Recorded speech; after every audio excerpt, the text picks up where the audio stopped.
Connected Artist and Business Coach, and you're listening to Terry Talks, where we discuss all things taboo, uncovering art industry nonsense, grounding you in confidence and leadership to run an arts business with unwavering power and grit. Hey, hello, and what is up, my beautiful creatives? I hope you're having a lovely day wherever you are, listening from the gym, from your house, from your hot girl walk, whatever. I am so glad that you're here for another episode of Between the Two of Us. It's a spin-off of my podcast, Terry Talks, where I interview the dopest of the dope experts and people who have some really interesting and insightful and especially impactful stories to tell and share with other artists and other freelancers. So today, I am bringing on an incredible guest, Sheena Miller, and I want to tell you a little bit about her. But before I do that, actually, just a reminder that you can also become a guest. That my application is in the episode notes at the bottom. It's also in all the links in my bio. If you have an interesting story to tell, if you have something you want to share with the art community, if you have something you want to get off your chest, if you have a question that you want me to address in one of the episodes, I am totally down to have a conversation. And let's get this started. I love the collaboration that has happened on this podcast. It's been so informative, enlightening, and this episode was actually kind of emotional for me. I don't know what the trigger was, but Sheena had such amazing just perspective on being a digital artist and a graphic artist in today's society, but also 10 years ago, and how she has really grown as a creative who also has a full-time job. So she is an illustrator, creative strategist, former content creator as well, former vlogger, and she's currently a student from Brooklyn originally, whose work blends bold visuals, storytelling with a focus on Black representation. I also want to mention that Sheena has a background in tech and for over a decade of experience creating content online, working in the corporate house, partnering with brands like Gucci and Penguin Random House. She has helped so many people really illustrate the visual language, right? And we talk about imagine a book, a children's book without pictures. And so she really helps for other creatives bring those things to light. So let's get this conversation started. Hello, what's up? We have Sheena Miller here with us today, who is going to share a lot about her journey. She's going to kind of talk to us about the coming up of, how she moves today versus how she was moving in her arts business, years ago or even last year. Sheena, thank you for being here. Appreciate Of course. Thanks for having me. the vulnerability. I appreciate just the openness to come on and we'll just have a raw conversation. Obviously, everyone knows this is not scripted. This is not bullshit. Yeah.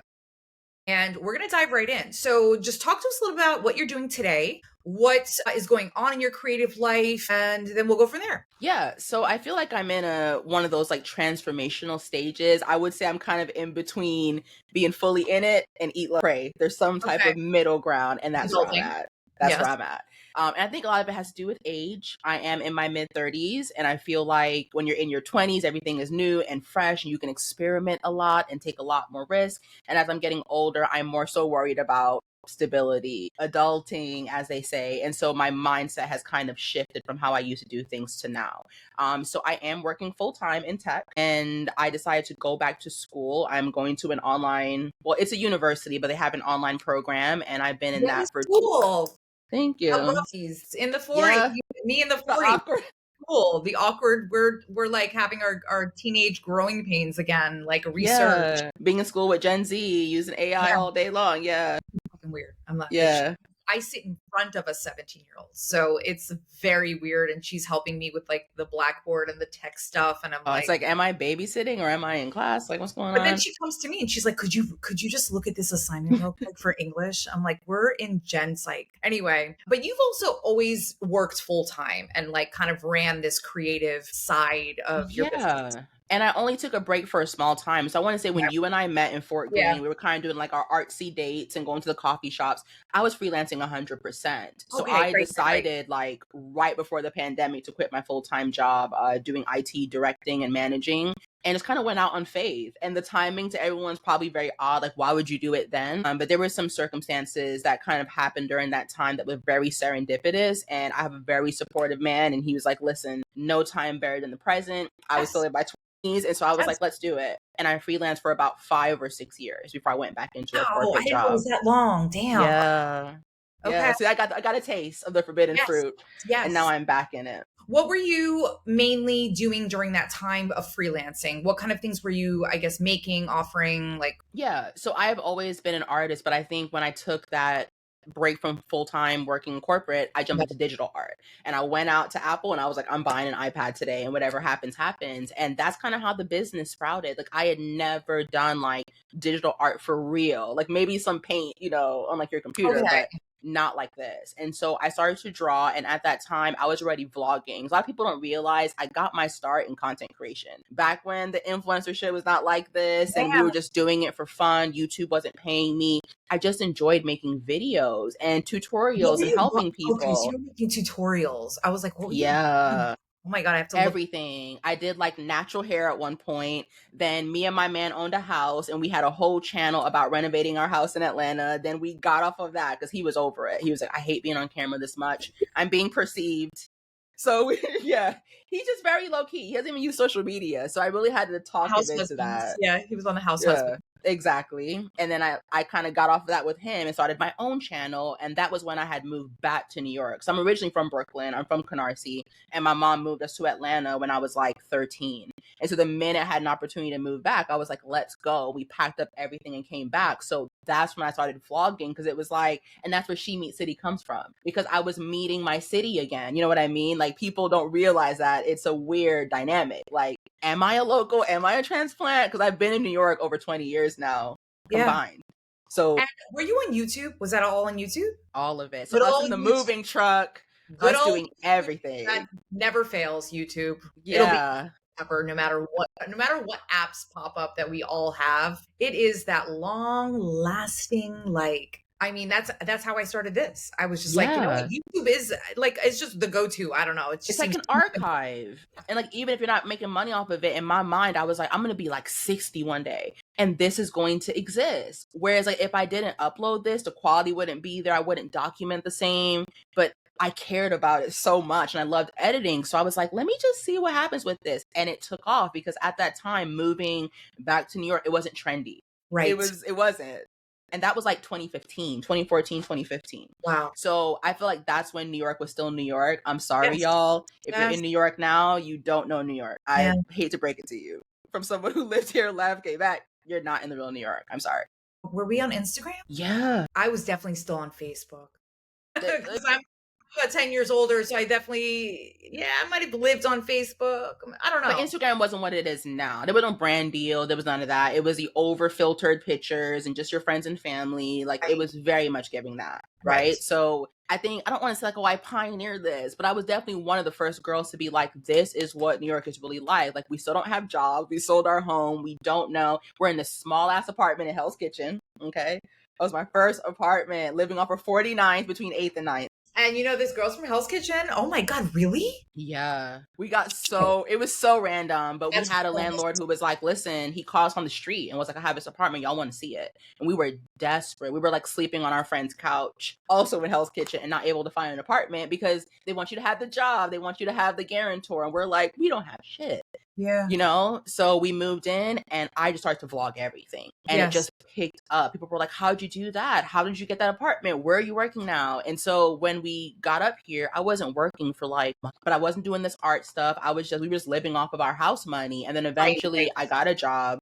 I hopped like into retail. My man jumped into some like marketing company, and we just kind of rode that wave for a while. And you kind of get stuck. You become the corporate plant. Yeah, it gets comfortable. It gets comfortable. Also, even for me, like, I was babysitting as soon as I went freelance and left education in 2017. I just hopped right into full-time babysitting probably like a week later. Yeah. And was like, this is stable. This is cash. This is off the books. And you know what? I can be in my studio whenever I want, because my first studio was in Iguanas. I also got very lucky with a studio that was $300 in a factory where they were doing screen printing. So I also had like mentorship of these people who were They were screen printing for Brooklyn Industries. Wow. And at the time, Lululemon was tiny. They were screen printing for what other, they were like, just like these little like companies in Brooklyn at the time. But these millennial companies, as they say. Yes. And we would always like these guys and us, we were always, I'd be watching them screen print and just like observing, and they'd be like, look at the tags that are on these things versus how much like work we're doing to print them. And like the totes would cost us $2 versus like a $36 Brooklyn Industry bag, and at the time that was wild. I loved Brooklyn Industries at the time. I was like, oh shit. But yeah, I got a chance to like see all of that, kind of like down to the dollar type shit. Yeah, it was just more accessible, I would say. And I hate to be on this like, oh, New York, old New York, but shit was just more accessible back then. You were able to kind of take more risk. And now it's like, you want a studio in Gowanus, be ready to pay more than your rent. Oh, and no, go live there. I was very blessed for many years to just paying cash. It was just exactly what I needed. You know what I mean? With all the equipment that I needed that I didn't have to pay for. But yeah, $300, $400 for a studio just doesn't exist anymore. No. That building is now they totally demolished it in Gowanus, and it's the Gowanus Studios now. But they started 700, I believe, for like a low box with, like a sale box, you know what I mean? Inflation. Yeah. Inflation will kill your dreams. I'm telling you. What did you like do with your digital work at that time? How were you monetizing once you started to monetize? So I started to monetize first on YouTube, and that's when I realized like, oh, creating shit can actually make me money online. Okay. Because you remember Zanga, LiveJournal, we did all that shit, MySpace. We were not being paid for it. We just had fun coding shit and just building. But then YouTube contacted me and was like, hey, we're going to put you in the creator program. You can make money off of uploading and putting ads on your videos. And I was like, well, let's try it. And then a little side income started to roll in. I was still working my retail job. So I'm like, you can make money off the internet for real, just off of like being you and being creative. And so fast forwarding to like the freelance, it was like I was doing YouTube, then I started drawing, and people would hit me up on YouTube videos and be like, can you coach me? That was number one. I never thought about doing that, but coaching, that's kind of how I met you, because I was doing freelance services as well. So it was like, do you do logos? Do you do websites? Do you do coaching? How do I do a YouTube channel? I know people wanted me to teach them how to draw. The books kind of came in there with the children's graphics. So it was like free advertising, basically, when you were just living your life and drawing and time-lapsing your shit, right? So I realized like, oh, there's something here. Then there was a creator, which she has made a huge change herself, and she's very inspirational. We're now mutuals, Catherine of Catnip. And Catnip was one of the biggest creators on YouTube at that time, doing like her own little sticker shop and stationery. And love Catnip down. She's a white woman from the UK, but I was like, I don't see any Black woman doing this. Yes. And not in New York. And Black women love stationery too. I mean, shit, like there's just none that look like us, right? Ever. We never see that. So I'm like, maybe there's a space for that. And I can't say that I was the first, but I feel like I was one of the first to really do it and do it publicly, being seen, failing, basically. Yes. And I said, hey, y'all, I'm going to open this shop and I'm going to document it. And y'all can join me on this journey. And that's when things skyrocketed, because people had just never seen it. In my apartment, in Fort Greene, in the kitchen. Right. And I know that you had equipment, and you were buying certain things. What is it, the Cricut or whatever? Yes. Yeah. And where did you end up opening up your shop online? Did you do an Etsy, or did you do your website direct? It was Etsy, because everything else was so scary to me. And Etsy is kind of like, it was self-managed for you. Yeah. It was like, put your shit up here, turn on ads, and we'll do the rest. And I mean, obviously they're taking a cut, and I would never do Etsy now. No. But in the past, that was all there really was, if you didn't want to host your own website and do all that. So I hopped on Etsy. I cut out a couple of stickers. I ended up naming the shop Brooklyn Post, because I felt like it was almost like, yeah, this is like, the Post in Brooklyn where you get your shit and then it goes all over the world. And I opened up domestically. Then I had people saying, well, I live in this place. Do you not ship here? And I was like, well, I could. Yeah. And I opened up my little stamps.com account. Yeah, you weren't sending bulk things. Obviously, if they were digital products or if they were stickers, like that wasn't going to majorly cut into profit. Yeah. So exactly. That makes sense. Like, yeah, greeting card stickers, very like cheap stuff to ship. And so it just kind of took off from there. And something I did, I was like, oh, let's see where this goes, became my business. And so I was making money off of YouTube, running this shop, and then people hiring me on the side to do like coaching or freelance work. Hey, I was building websites. Epitome of fuck around and find out. Basically. And the timing was just beautiful, because it was a pandemic. And as much as like, Lord, it grew my business, that was a hard time. Yes, being in New York. I mean, I gotta say, I took advantage of every free second. I would say even my coaching business and being around artists, I was going live every Wednesday at noon, which is how I acquired for my first 4 clients and how I did my first like group program. It was probably within the first month. So for me, I had the opposite experience where my shit skyrocketed. And I was living on unemployment, and I was like, okay, well, what can I do with this like very important time where I'm getting paid to keep my ass inside? Yeah. Getting a little stimmy check. And, get my groceries, be taken care of. All that stuff was taken care of. And I was just home dilly-dallying. So like, I worked out like hard. I had never been in the best shape of my life. I remember I was lifting bags of rice and, yeah, my trainer, we all went online after the UFC closed, and we were all putting bags of like just cans of groceries in our like book bags to like lift weights. Yeah. And I just like was going live on Instagram like ham. Yeah, because at that time building your community was a thing. Like nowadays I feel like it's so much harder to build community because we're all back out to what we're doing. But at that time it was like, what are you doing but being at home? And once you find your people, it's like, oh, I'm tuning in every Wednesday. I'm tuning in every month. Like you needed that. And so we monetized off of it. We all did. Like me and my girl Andrea always say, like, if we did not start during the pandemic, we would not exist now. Like that was a moment for us. As horrible as that sounds. You either seized the moment or you slept the whole time. And that's really how I saw New York. I was just like, okay, I saw people pivoting hard. Corporate, I'm never doing this shit again. I've had a rude awakening and my life is I'm going to follow my passions. I'm going to travel the world. Give me a couple of months. Like there were mad people like myself stacking up money, what I mean? And if you're not going out to the bars anymore and getting your coffee drinks, you're like already 100 up every week. Right. It's like, damn, this is how life is when I'm not just going outside and spending money. Like, okay. Restaurants closed. Like I saved so much money. And it was like also in that time, like especially living off of like Myrtle Avenue, that area. Yes. The ambulances and like those like refrigerated trucks, what they were for, right? Like that shit could be very depressing to sit in your apartment, look out the window, and you're just seeing bodies. Like you had to find a distraction. So for me, it was like sit around and be depressed or just play video games or whatever, or do something in this time. And so I threw myself into it. Like I'd be up until 5 a.m. packing orders. My man's like, go to sleep. And it's like, okay, I'll sleep for 4 hours and do it again at 9. Like I was so like immersed in it. You couldn't tell me anything. Yes. But that's like, see, that's the difference between like the coaching world that I'm partially in, right? Because I'm like half in, and then of course half into like my art world, and that's a unique place to be.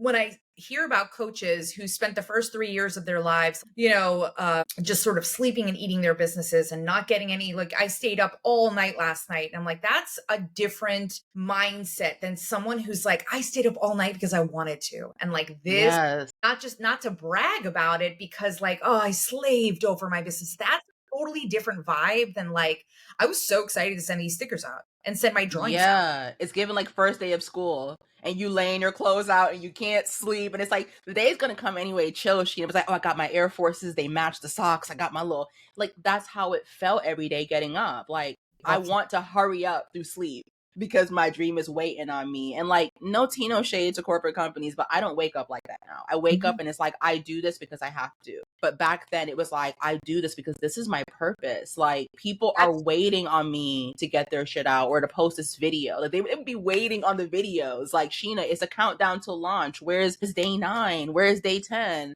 And I was doing like Vlogmas, which is like you vlog every day in December. So people were waiting for it. So that actually is what blew me up, is that I was posting every single day. I don't think people understand how hard it is to vlog every day and edit. Listen, even my lives, took a big toll. I don't do them anymore. I've had people be like, why don't you go live like every week? It was office hours. That's essentially what it was. I was doing like 15, 20 minutes of coaching. That's exactly what, like, let me give you a taste of like how I operate. And that's obviously, like I said, how I got my first bunch of clients. Of course, after a while that plateaued, just like a lot of things in social media, you know what I mean? And then you're like, okay, well, actually now I'm coaching for free. I've kind of got the thing going. All the same people are still watching. but I wasn't meeting any new people. And I had mentioned this on this podcast before. It's actually what made me pivot to other platforms very quickly. Right.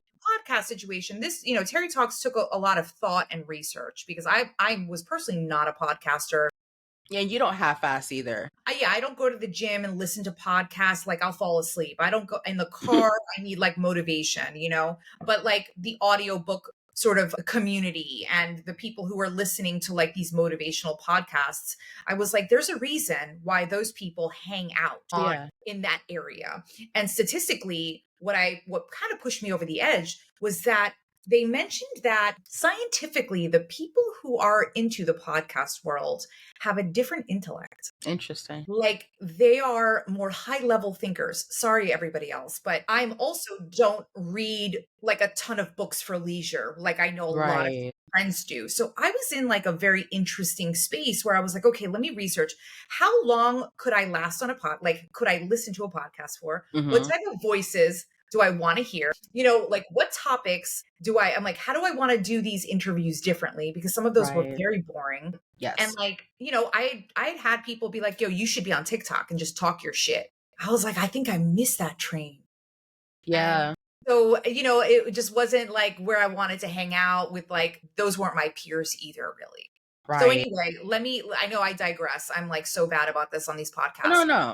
Tell me about your boundaries from beginning to now, because as watching you for many years, you've talked about this a lot, right? Yeah. Digital creators, it's such a hard, I mean, from the outside perspective, it's not only hard to protect the sanctity and your sanity when it comes to keeping your drawings alive and owning and all that stuff. And you've preached a lot about that. And I've sat there and been like, fuck, like, I'm not even in your world. And the, like the protective nature of your art is so different than, replicating a painting, and not that it's any different in the grand scheme of like scale or comparison, but I want to hear a lot about like the things that you are passionate about talking about when you go on Instagram. Yeah. So I think just like many artists, and like, obviously I'm going to keep it very real, very raw. When like you're starting out, you are so worried about being new and having clients that you'll pass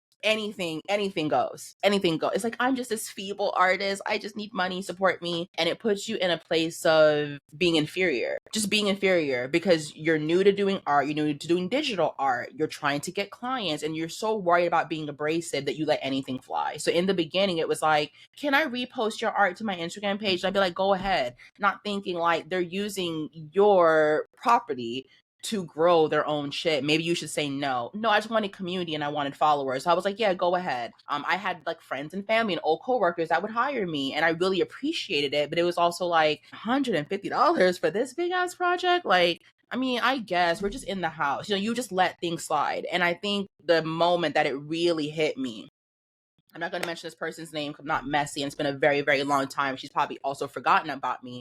But one of my first children's books, like a real fleshed out project. I took a deposit, we signed contracts, all of that thing. And I like formulated my own contracts too. And that was pre-chat GPT, where you had to go online and fucking research this shit. Yes. And I had the illustrator's handbook. It's somewhere over here. And I read through that book and highlighted and added that shit to my contract. Like, what are your intellectual property rights? Can this person reuse your artwork overseas? You don't even think about that. It's like, no, this book is only domestic. You can't go sell it in Spain. My artwork can't be in Spain without my permission. How are you publishing it? Like, all that stuff matters. So I laid it out with her. Everything went pretty well. I even flew to her state to go do like a photo shoot with like children and confetti and balloons. And I remember being in my hotel room with my man and being like, yo, it's really happening. Like, this shit is going to be on shelves. People are going to see it. And then things just kind of started to go downhill. And it's because I didn't set proper boundaries, because I was just so enamored by her because she was so successful and this huge influencer. And I'm like, she's going to show me the way, right? I'm going to follow her lead. Yes. Not realizing that we were both like powerful in our own right, because she can't do what I do and I can't do what she does. She is the author. Yeah, she's the author, I'm the illustrator. We have to do this together, because what is a children's book without images, right? And I always say that with illustrators, like, we bring their visual dreams and identities to life. Stop selling yourself short. Yes. You can write a children's book all day long. Children can give two shits about words. It's the images. We watch movies. Yeah, you gonna watch a movie and close your eyes? No, you want to see the That's a great analogy. If I had watched Minecraft, I mean, you know, with no words, Come on, that would be good. Come on. Interstellar, one of my favorite movies. No image? Sonic the What Hedgehog. are they doing? Yeah. Exactly. So, and even like you mentioned podcasting, there's a finesse to that, right? I feel like some podcasts I can't listen to because they're monotone. They don't have a certain cadence about them. They're very strict in how that is also like, it's not stimulating to me. And so I think as illustrators, we stimulate the visuals, whereas like podcasters, musicians stimulate the ears. It's a specialty. Yeah. So I think I just did not see myself as being such a big part of this book. And we were even going back and forth of like, where is your name on the front cover? And she was trying to include this person who I had never met to also be on the cover with us. And I would push back like, we're two Black women. Like, let's just have me and you. I don't understand why this third party is in here. Well, he was like a ghostwriter, and I was just like, this just doesn't feel good. Like, I'm doing so much work, probably even more work than she was even doing at the time. But I think when authors put their money up, they're emotionally tied to the money. I'm emotionally tied to my shit. As Erica Badu said, I'm an artist. I'm sensitive about my shit. And so when I'm creating these characters for you and I'm doing all of I'm very attached. And so to have someone just paste his name on the front, I've never even met him, it was just really bothering me. It doesn't sound like he was the third collaborator. It sounds like she may have had some like inspirational relationship with him. She had a side thing with him, not with, like, character development and whatever. I'm like, that's important, but I also developed your characters because they don't exist until I create them, right? You can tell me she's a Puerto Rican girl, she's from Hell's Kitchen, she got brown hair, she got nose ring. That's fine. Until I draw her, you're not going to see Terry. You know what I'm saying? And so that whole relationship just kind of went sour without going into a whole bunch of detail. And the book, like, I finished the book, which is the crazy part. I finished the book and she sent me a mock-up, which I still have till this day. And she's like, this is what it's going to look like. Here's the front cover. We had done multiple iterations for free. Yeah, I was just so bought into it. I was like, girl, you have gotten unlimited revisions from me at this point. When I say I was putting in hours, Terry, like, my man would be going to sleep and I'm up with the iPad, like, just another page. Like, and for everybody, that doesn't exist anymore. You don't do revisions for free anymore. You have like one or two in your contract, and then that's kind of like it. I remember even when I hired someone for brand logo that was bullshit and didn't work out, and web designer that was also bullshit and didn't work out, I definitely looked to see, okay, what are the revisions? And Terry, you be as clear as you can. It was on me to be as clear if I only had these two shots for her to get from me. So I think that's an interesting, just kind of wanted to plug that in, y'all. If you hire or outsource somebody, it is your job to be as clear as you can, or you got to pay for those revisions because maybe you weren't clear on the vision. Maybe you didn't send 1,000%. 1,000%. Like, this is not a shit fest on that person because she did give me an opportunity. She helped me to grow. And now looking back on it, I'm like, Sheena, you should have stood firm. You know yourself. And if it was just two revisions per page, you should have said that. Don't just try to be nice because you want the book to be finished. It may take longer. Yeah. Or like me trying to like over promise and under deliver type shit when it should be the other way around. So like, I knew better. I just really wanted to just have her like me and be, you know, fully happy in this process. And unfortunately, it backfired on me and I was burned out. And so I finished, again, most of this book. And then we got to the layout phase, which if you're an illustrator and you're doing children's books, you don't do layout and illustration. Okay. It's not the same. We do illustration, and then there's a book designer that does the laying out. And so they put the text where it belongs. They put images where they belong. Therefore, 100%. 100%. Essentially. Yes. And so I think because, again, her and I were both new at this, when we got to that phase, she was like, oh, you're going to start laying it out? And I'm like, girl, I don't know InDesign. So I had to teach myself InDesign to lay out this book. And then eventually she got a layout designer. Fast forwarding all the way to the end, she did pay me. I will say I obviously worked a lot of free hours, but that was on me. And when the book was finally done and she had sent me the mock-up, this is really weird, but the mock-up, it was just a front and back cover. The inside was blank. It was all white pages. It was just like her showing me this is what the hardcover can look and feel like. Okay. But then the relationship started to deteriorate. And I was asking more questions like, what publishing company are you going with? Where can I expect to see my book? It's going to be in Barnes & Noble. It's going to be in libraries. Like, I got to send my people somewhere. Normal question. And she just wasn't launching the book.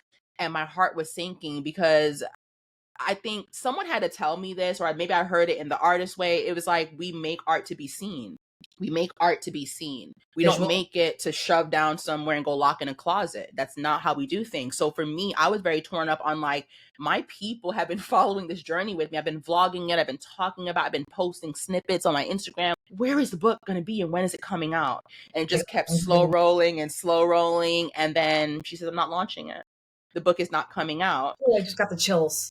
And then I found out that she ended up just basically putting the book in, like she got the book fully published, like with color and everything. She ended up just putting it into like goodie bags as like freebies for a second business she has. Like if you bought this hero product from her, she'd put the book in the box. And I was like, I expected a SKU on the book. You know what I'm saying? An IBSN number. I want to see it in libraries. And so I remember just sitting down and crying and being like, this product, this baby that I worked on. Also a story about a little Black girl. So it was definitely attached to me, right? Little girls would never see this and they're not going to read it. And they're not going to be inspired by it. Maybe her little friends, but not the broader scheme. And I was like, I can't even use this on like a resume or like, because it's not out. You can't say I made this thing, but y'all ain't gonna see it. What? Then it's fake. It doesn't exist, right? So that process right there taught me about boundaries, being strict on contracts. If they don't vibe with it, it's for a reason. Let it go. Because me letting go of that blessing led to me doing a book cover with another author that got published.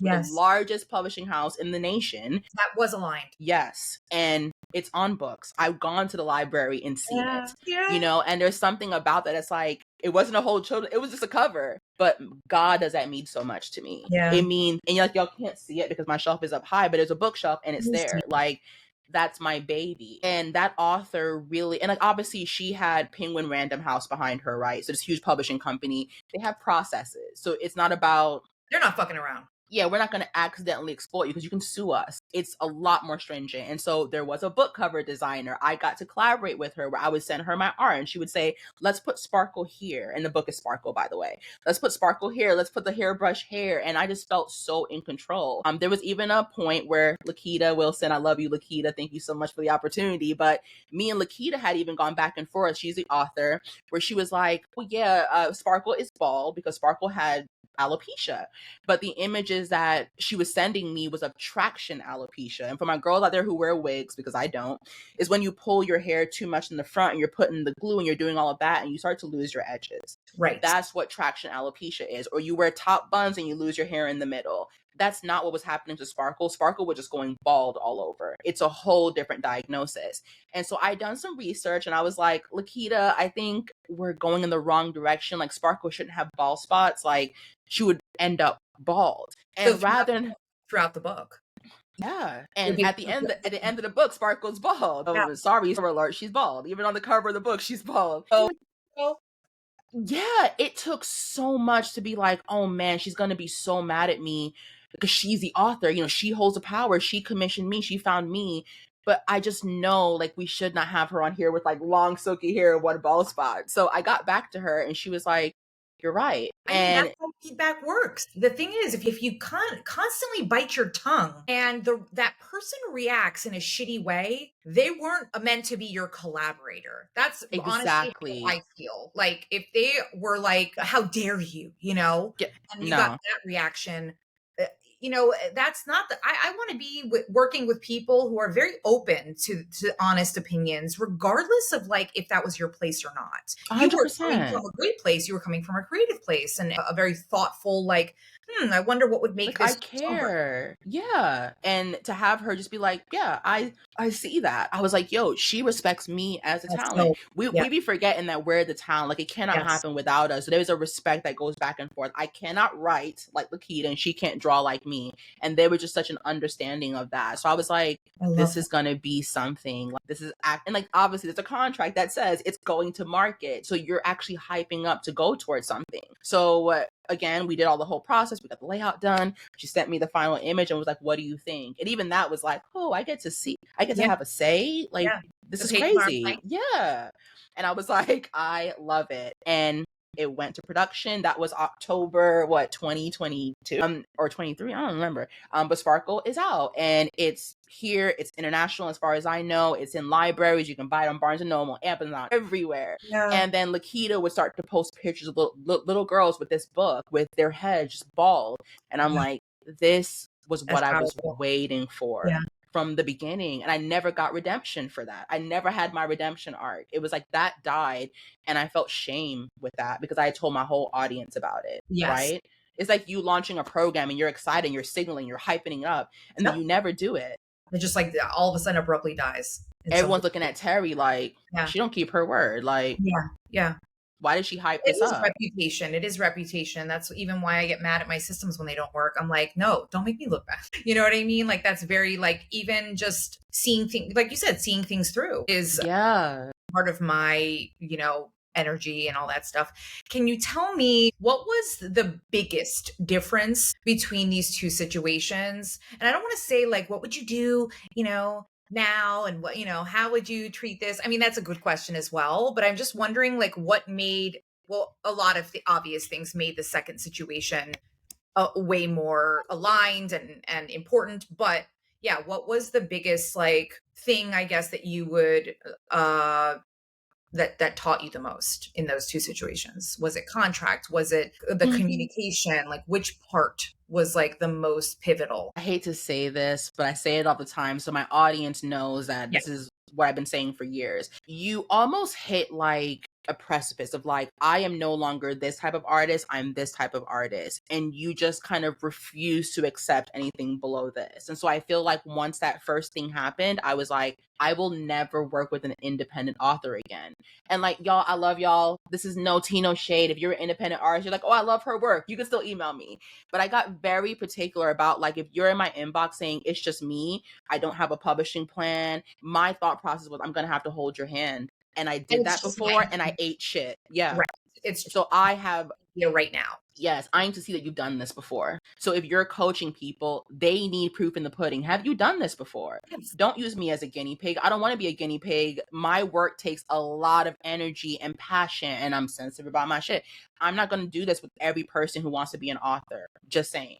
So that was what like shifted for me. It's like, if you're not coming to me with a publishing plan, a team, a book designer, you're not ready. And I have a whole TikTok saying this, so I don't hide this. I have a video saying, do you know why illustrators are not hitting you back? Why they're ignoring your emails? This is why. And I give you 3 reasons, really. It's like, you don't have a publishing plan, you don't have the coin, and you're bringing them in too early on your dream. It's almost like we get excited and we want to bring everybody and their mama. Watch Shark Tank. They'll tell you why they reject certain people. They're like, I can't invest because you're too early. That's like go-to, and they're just being real. They're like, yo, and sometimes they don't invest because they're like, you can do this on your own, you don't have to give me a piece. So it's like all of that honest feedback, I think, and these experiences and the experience you just shared with us, it's meant to level you the fuck up and remind you that, okay, let me get to the next level of this video game, because maybe I got to straighten my shit out to meet these high caliber collaborators. And I tell my artists, you cannot raise your prices annually and give yourself the raise everyone else gets if your artwork is still in stage. Get in the lab. If your portfolio is still in beginner stages and you don't have a cohesive body of work, please don't email that gallery.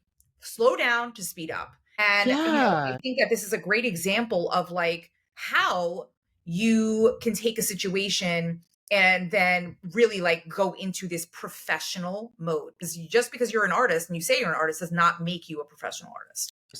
Like, I don't want to be like newbie Sheena. And to do that, I have to leave that Sheena behind and step into this new. And even now I'm stepping into a new Sheena.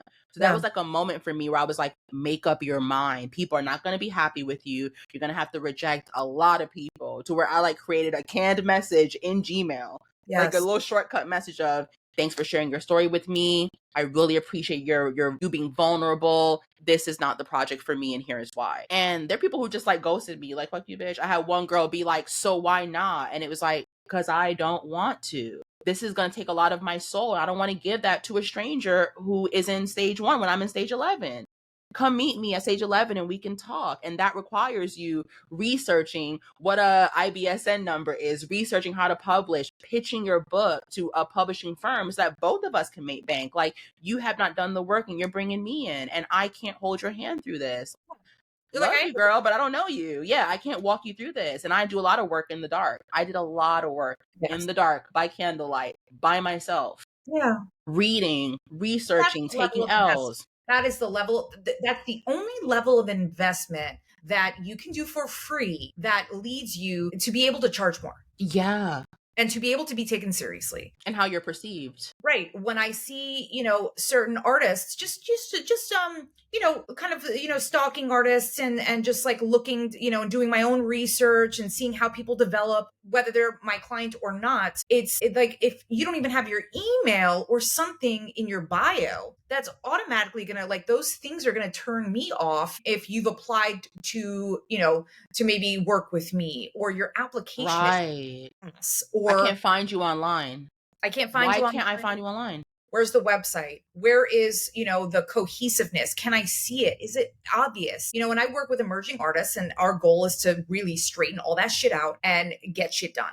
However, if we're looking from a gallery perspective, if we're looking through a publishing perspective, and these are high quality people looking for high quality work and attitude. I mean, like, do you want to sometimes do overtime because you're just so fucking passionate and inspired and committed? Yeah. People aren't nickel and diming you. It's more of like are you a self initiative, person? Do you need to be told X, Y, and Z constantly? But can you ask those questions that are often challenging? Am I supposed to can I challenge a gallery? No, I keep telling people, without your work, their walls will continue to be white.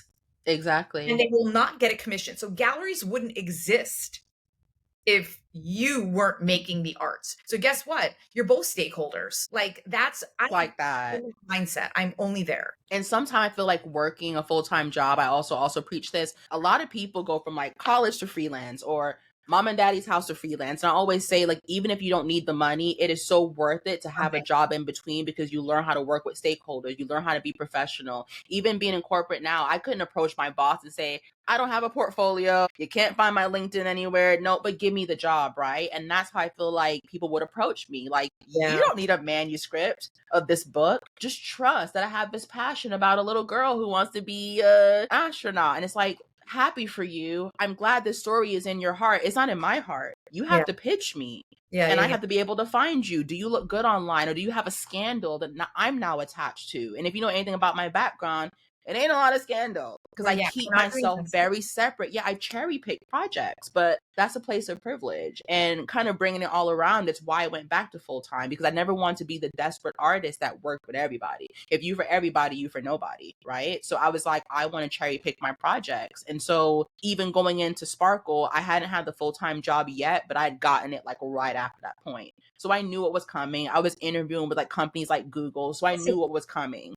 And I'm like, yeah, I'm cherry picking from here on out. So I think people look at me now and they're like, why aren't you doing more? Why? And it's like, because I turn down shit every week, because I don't have to. But it's like, also, when I hear artists who are like, I'm applying, and I did this when I started out, I applied to everything under the sun, whether it was relevant to me or not. I spend money on open calls and application fees. And, I remember I had a little notebook and I would mark, $20 for this application. And I'm like, okay, I've got $100 budget because this is getting out of hand. And the thing that I have my clients do is sort through, was that really aligned, or were you rejected for a reason?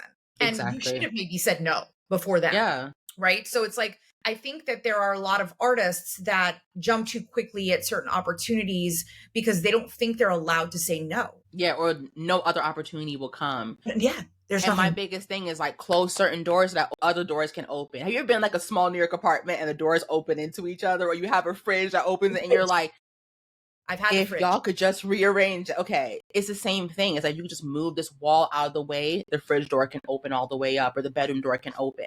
And that was my biggest thing, is like I've turned down projects, and it's almost like serendip. I always say like the universe likes to be in tune with me, and when I go out of tune, I pay for it. I pay for it every time. I'm doing some crazy commission for $300, and I'm like, I now hate this client, and it's not their fault. I'm resenting them because this is not fulfilling for me. You know, you have to be in alignment. And for me, it's like I have to love it or I hate it. And that's where I'm at now. It's interesting that you say that, because, you know, a lot of coaches will not say this. And this whole podcast is based on being taboo. So I'm going to say that there have been clients who have greatly, greatly disappointed me. And it was our relationship that disappointed me. I have a whole fucking application process.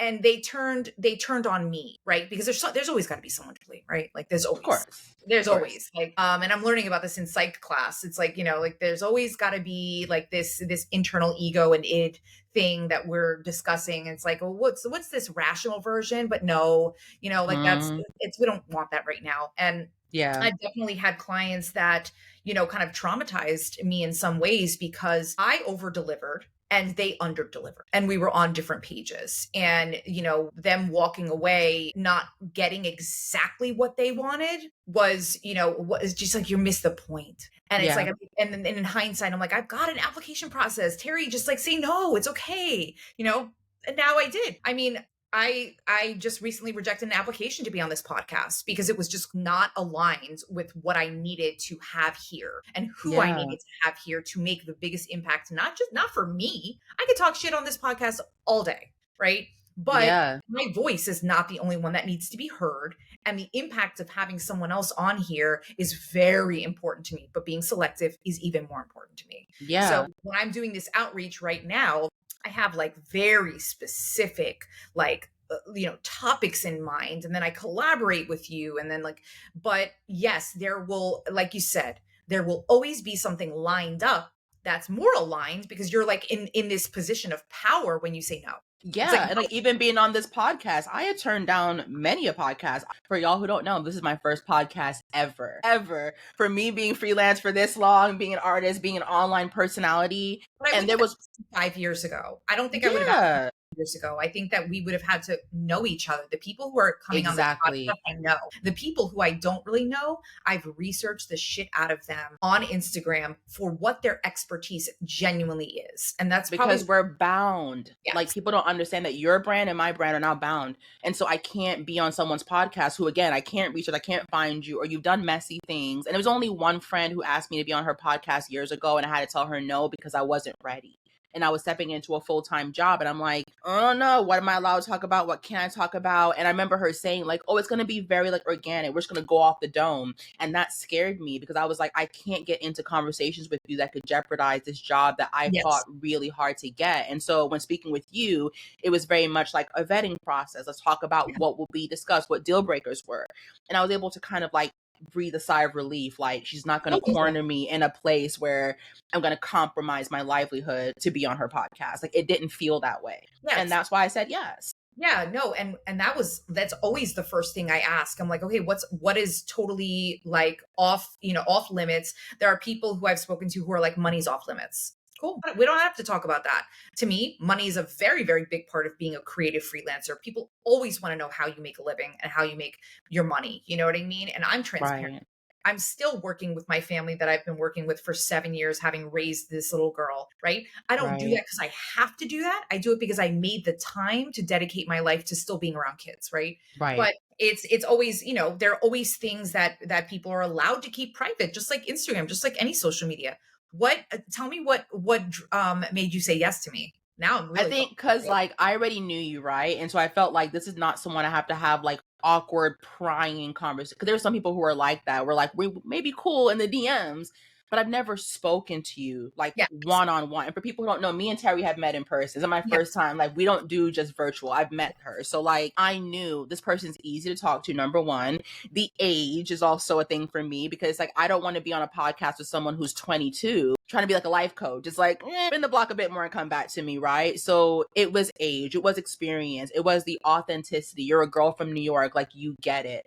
And so I don't know, there were, and like honestly, timing. So again, going back to that friend, I would love to be on her podcast now, but at that time, I just wasn't ready. I was like, what do I even say? I'm kind of insecure in my business right now. I don't know what to tell this audience. I'm kind of like ashamed because I've stepped back from my business. I'm going into this career. How do I explain this? I felt like a failure coming onto her podcast to be like, let's talk about art that I'm not doing. Cool. Yeah. I felt like a fraud. And so now I'm more comfortable being like, listen, I'm not making stickers anymore. I don't do that. Brooklyn Post is dead.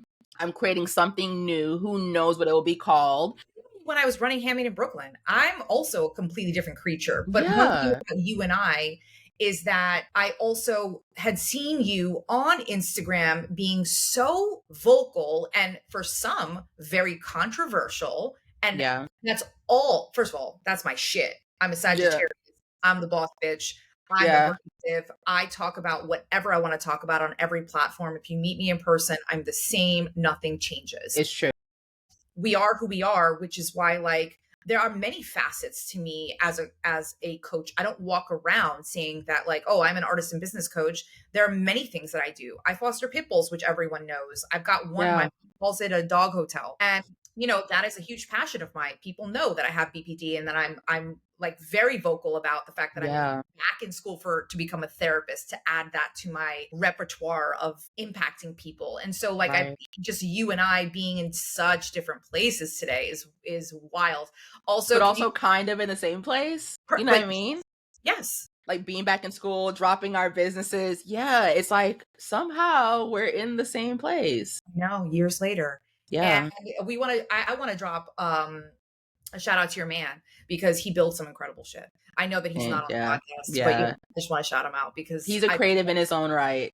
Yes. And we love men who are creative that way. We love men that help. I mean, he's helped you set up things and just like build the office and your dream kind of space. And we all need, you know, extra hands like that. Even when I moved in, I was like, oh my God, where's my, you know, my gallery wall going to be? And like, where's, you know, and I'm like, you can't see it sometimes, no matter how creative you are. But thank you so much. This was great. Of course. Point when you were talking about the book, I was just it still gets me. Like, I don't know why I still have that damn mock-up book. Like, you gotta take a nap today. Because that is definitely, you know, when I think about just messy situations I've been in with clients, you know, like, there's no one exempt. When you see someone on social media who's talking about 10K months, I just want everyone to know that there is no one exempt from a scam, from a bad collaboration, from a bad contract, you know, like, no matter what people show you on Instagram, there are people who are like talking about all of it. I'm talking about all of it. You know what I mean? It's part of the game. And it's like playing poker. You're gonna lose some hands. You might be down on chips, and you're back up. Like, and if you don't like losing chips, don't play the game. Absolutely, it's part of what you have to go through. And I think now, again, you and I are allowed to be a lot more selective of who we want to be in community with, who we want our clients to be, and that's a privilege in itself, right? But we make sacrifices for that. Maybe you're punching someone's clock. Maybe you're babysitting a lot more often. Maybe you're selling off your goods. I'll always have sacrifice. I will always have something, even on months where I'm having a midlife crisis and I'm like, oh, fuck this life. But I chose to wake up late. I chose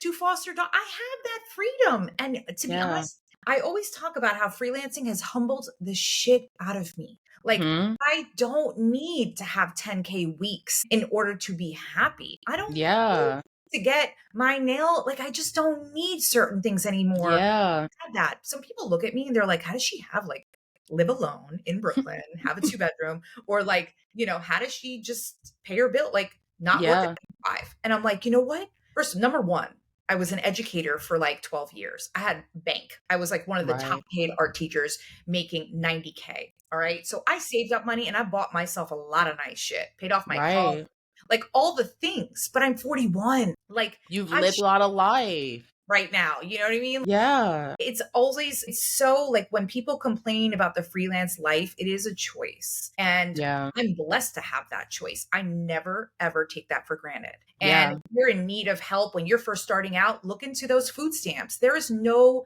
shame around getting help. Because you know what? When I looked into even food stamps in the beginning, I was kind of like, oh, I just want to see what the stats are. I also am an empath, like a severe empath. Yeah. So I'm like, I don't want to take money from people who really need it. Same. And then my dad was like, yo, you pay taxes on being a teacher for mad long. Just take it back. I was like, Yeah. okay. That made sense to me. And then when I looked into the stats, freelancers were almost taking up 50% of food stamps. Musicians, because they feel like they're not deserving. It's Yeah. like, well, I'm not struggling with 4 kids. So, and this is coming from someone who grew up in poverty in Brooklyn. Okay, single parent home. My mom was on the WIC. She was on everything. And like, knock on wood, I've never had to like reach out and get those resources. I've had a partner who has been able to kind of bounce things with Yes. me, but we've been very, very close. And Yes. food scarcity, all of that shit, like it's part of the process. And I think freelancing, the one thing you can't be is insecure. No. Because they'll eat you mean, alive. that's, oh my God, that's a fucking tagline. You know what I mean? Like, I Yeah. definitely had to humble myself. And this was now I've been freelancing probably 8 years when I left education, and I hopped into every single free resource. I think I went to the Brooklyn Library, I got a free lawyer, legal advice. I mean, I just did everything for free because it was there. All I had to do was look for it. Yeah. Still to this day, if I do need like free legal advice, free accounting advice, I will go to the Freelancers Union. There are definitely people who are willing to share their expertise 100%. so that you don't have to continue to live the stereotypical starving artist mindset. You don't or buying a bunch of programs that you can't afford, because I did that. You're not a starving artist. You're not starving. First of all, I never starved a day in my life. I've always been okay, whether my dad paid 1 month of my rent or whether, my sister gave me a couple $100s that month. I'm not ashamed to ever say that, but I've always managed. And I think that that's the what you said about being insecure. I was never insecure. Yeah, of course I was stressed. I'm a fucking human. Even people who are wealthy get stressed out. Right. But it's like, that being that humble part of like, it's totally fine to rearrange your life. And like you had mentioned before, one of the things I posted a lot about was never, ever leaving your job abruptly without some kind of a backup. I preach this all the time. My Gen Z babies, don't listen to these people on TikTok telling you to quit your job is going to be okay, because they're not telling you they have rich parents with a house in Montauk. Please stop listening to them. Yeah. Especially in New York. Yes. And the thing about that is that is the starving artist mindset that we know from the ancient times, where they were starving, and not necessarily by choice, but because they had no other, like New York City in the 80s with Warhol, and before they got rich, they were all on Madonna's couch. Okay, give me a break. When you think about the Madonna lifestyle and drugs and different things, it was a different pathway. We can think a lot more strategically about remote work, about that bridge period. Babysitting really saved my fucking life. And of course, being off the books doesn't hurt, but it's like, there's always has to be that bridge period, so that you're not a broke artist. None of the people who are listening right now, you're not broke. Yeah, you just have to get real. You just have to get real. Like, maybe you are a bomb-ass fine artist, but it's not paying the bills. It doesn't mean that you suck. You're an amazing artist, just not a space for you right now. You're in the wrong environment. You're pitching to the wrong people. You need to be real with yourself and say, I need a bridge, I need an in-between. I have to go, sling coffees for 5 hours a day or whatever, and be okay. In New York, we're kind of like known for that shit. Like, if you meet an actor, they work at a diner. You know what I'm saying? Like, there's never a person in the arts who's not doing something to supplement, because that's what it is. Well, I mean, New York City is like 90% gig workers, and that percentage is going up and up and up. And that's reality. That's why the Freelancers Union is starting, like, there is now a gig workers like thing for taxes. There's gig workers like, grants and things things of that nature, especially with stimulus checks and people who are getting, graduate school debt, paid off and things like that. So I just, I definitely have that shame. I'm not going to lie, from being an amazingly wealthy teacher with a stable career and a master's and all these accolades, to a completely different lifestyle. I'm 41. I'm not married. I don't have kids. It's all so, my mindset on life in general is so different, man. It's so different.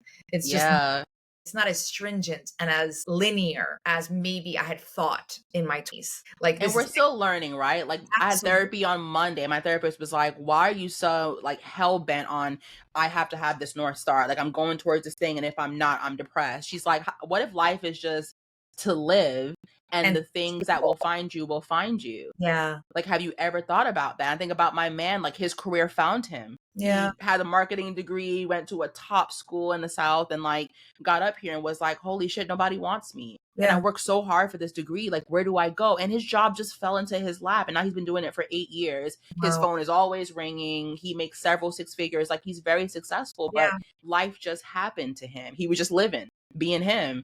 And it came to him, right? So I think, like, if you're an artist right now, you're out there, you're like, I'm posting my art everywhere. I'm doing the reels. I'm doing the TikTok. Nothing is happening. Maybe you got to stop trying so hard. It's like, you know, when like you're looking for so many red cars that all you see are red cars. And it's like, if you just open your mind to a blue car, maybe a blue car. But that's the selective nature. And I think that that's the boundaries, and that's the, like, okay, being very like the honesty and like the brutal honesty. Can I take feedback, or am I constantly being defensive? Can I look at things with, you know, the mindset of the half glass, you know, the full glass? Yeah. But like, and that's how I look at things. You know, I was very lost the last 2 years. I wanted to like burn my coaching business. I wasn't getting any clients that were giving me the inspiration as well. And it's a huge energetic exchange when you're fucking with other people, right? Like you gotta be both hyped. That's when I want to overindulge in my clients, right? So when I had this like period of like being lost for 2 years, and I'm 40 and blah, blah, blah, blah, blah, and all these like external factors, right? Because those are just like those are never going to go away as a woman, you know, who's reached that certain point. But like, we're also, you and I are also like high achievers. And so making this decision to even go back to school with 17-year-olds there and like trying to navigate, like applying to a CUNY school, that's also got an ancient system. Like, it was just so like, it was a rude awakening. I'm like the most annoying best student. And my teachers are like, they've taught general psych for like the last 20 years. And they're like, this is so fucking boring. But thank you for being here and asking challenging questions. Like, I've lit the fire. You know what I mean? But like Terry 5 years ago probably would not have appreciated it in this way, or have been so driven to do it, right? Like, sometimes we're just not ready for shit. Like, we're not ready for it, and that's why we're not getting it. And as horrible as that sounds. Yes. No. And my answer to going back to school was actually very easy. Once I was like, I can't be lost anymore. I need to add on to my life. I need to add on okay, I fulfilled this purpose of like impacting lots of artists. I still want to do it, but how much deeper can I do it? Like, that's an overachiever. You know, we want to, like, yes, that North Star, but I'm not unhappy anymore that I'm not at the North Star, but I'm like, what if I go to school until I'm like 60? Like, that shit's exciting now. I'm like, oh my God, I could take like, you know, any kind of, there's a class on like sociopaths and social and like serial killers in like the psych department. Yeah. And I'm like, can I take that one? Like, just, you know, this is what I'm talking about. You're letting it find you. Like, I may talk to you in 15 years and you're like, girl, I'm a full-on therapist. I have my own practice, or I'm an educator at a university. Like, we just don't know. And I think that's the beauty of life. Like, we're going to meet ourselves multiple times in this lifetime, different versions of ourselves. Y'all, I have an episode on that. How many times can I say, who am I, in like a century? You know what I mean? Like, how many times am I? Yes, it could be 5 times in 1 week. It could be once every quarter. Like, I'm going to say, who am I? And I'm going to look for like deeper purpose. Yeah. Thank you. Of course. I fucking need a nap now. This was juicy. Like, listen. Everyone's going to enjoy this. And if you have any questions for anybody who's listening, shoot us in DMs. I will make sure to put all of the links and all the places you can find Sheena. Thank you. And making sure that like any questions you have can go in the bottom. You can DM us, all that good stuff. Sheena, thank you so Thank you, Terry. This was great. We gotta do part 2. Let's see what the people are saying, and then we'll approach those topics. Absolutely. If you have questions that you want us to do an episode about, feel free to email me. Also, if you are interested in being a guest and you are seeing what the vibe is and how the interviews go, there's an application in the link in my bio. So please apply. You can be a podcast guest potentially. Sheena, I'll talk to you later. Thank you, Terry. Bye. All right. Bye. Thanks for listening to another unfiltered episode of Terry Talks. I've also got some free resources on my website that'll help make your life a lot easier as an artist in business. You can also check out my services or apply to work together. Before you go, don't forget to hit the subscribe button and sign up for my newsletter for more art industry information.